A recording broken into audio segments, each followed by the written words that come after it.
you start talking about like mental health, and even like just the name said you're the founder of suicide attempt.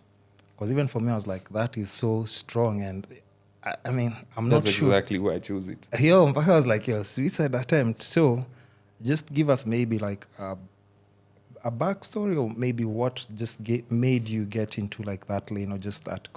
Let me tell you a story. So 6 years ago, not 6, 7 years ago now. 7 years ago, I had started going through things.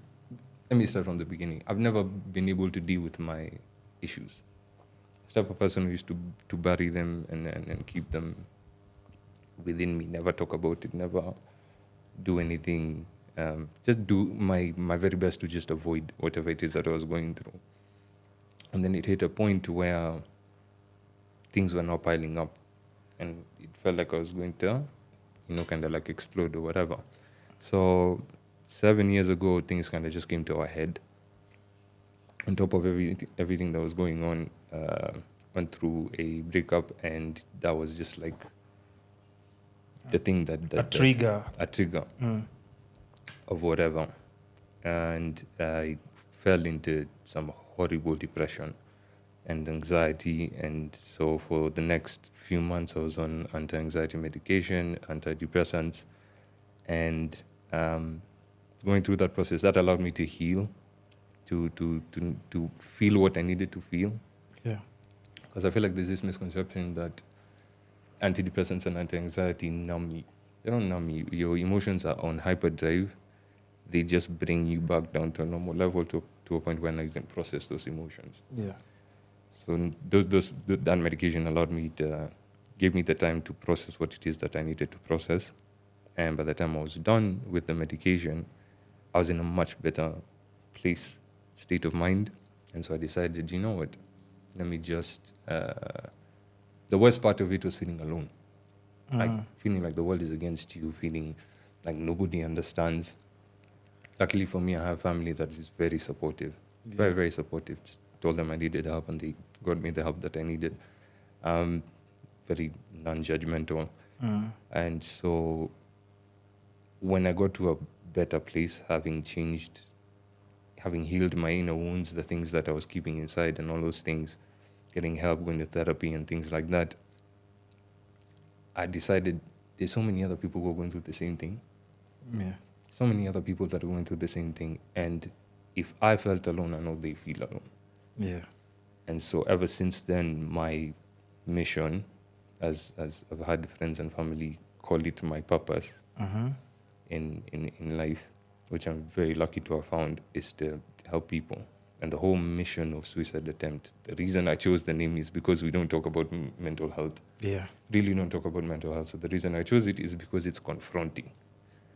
It's Yeah. very confronting. But it's confronting, but is it something that, because I have to ask, is it something you've attempted? It is something that I've attempted. So they started with the anxiety, started with the depression, and then now suicidal thoughts, and you're inundated with thoughts of ending your life, and I've attempted it multiple times, and there's one in particular. I think the last one was I'd taken muscle relaxants, and I took them, a whole bunch of them, went to sleep. I was like, I'm just going to go to sleep, not going to wake up. 5 minutes after I take it, I'm going to sleep. I'm like, I'm good. Now I've funicated myself with a blanket. Yeah. I'm ready to now just be done. A jolt. I can only describe this as a jolt. Just amshad me out of nowhere.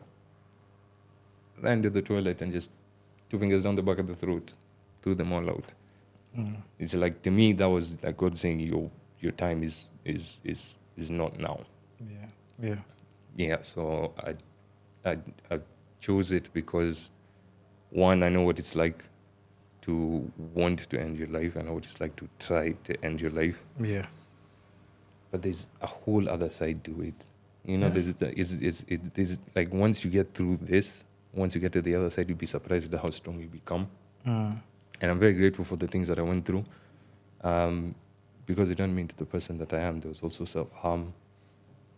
and things like that. So it started out with, remember in high school, Yeah. them geometrical sets with the two compass and Yeah. everything. So it started with that. That early. That early. Even in primary, because we started using geometrical sets when? Class 6? I think I just remember primary. I just remember I hated them because of math. Yes. But even funnily, because I'll let you get back to that, and guys, don't start saying that I'm interrupting my guests, because we're getting back to his story. I remember I used to play with a compass, but just, like scratching myself, like writing names and stuff, but not those ones of like, because all these nini is like, is it 3 or 4 lines? Those are things that I used to see in movies and music videos. And I never really, like even now, processing when somebody tells me something like, they've attempted suicide or they've had suicidal thoughts and they're going through like a mental thing. And I think that's why I'm always bringing it up on the podcast. It's like, I don't understand it completely because, and I was telling my guest, one, because she said she had attempted like suicide like 4 times.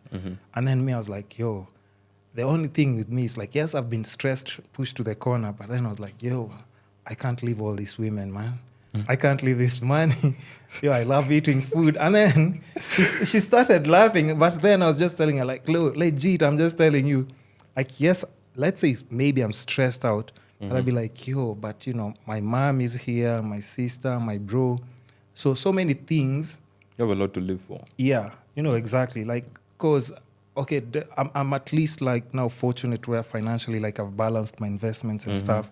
I still don't have to go to an 8 to 5. But I can only imagine if like you're that stressed, you still have to check in like your 8 to 5, your boss peer is there or like on your neck. And maybe your friends are not like the best or family is not there to support you, to tell you, because my mom would just like send me a message like, yo, God bless you. May God keep just adding more like finances and into be like, hey, man, it makes me feel good, everything. Like that, just a message like that. I'm just like, what, I'm focused, like, I want to send her gifts. So if I'm not here, I'm always thinking like, yo, I get the people that I really love and I know they really love me. I would really, really hurt them if like I did something like that. So it has never like, I'd be so fucking stressed by but it's never crossed my mind to actually do it. Yeah. So when somebody tells me like they actually attempted or that's something that they had actually decided to do, I'm like, okay, it must be like, you must be in a really, really dark place. It's a pit. Yeah. It's genuinely a pit that you find yourself in. And then you have to do the work. You can literally feel defeated and it'll take you to save yourself. No one else can save you. Genuinely, no one else can save you. You have to save yourself. You have to make that. You have to make that decision I want to live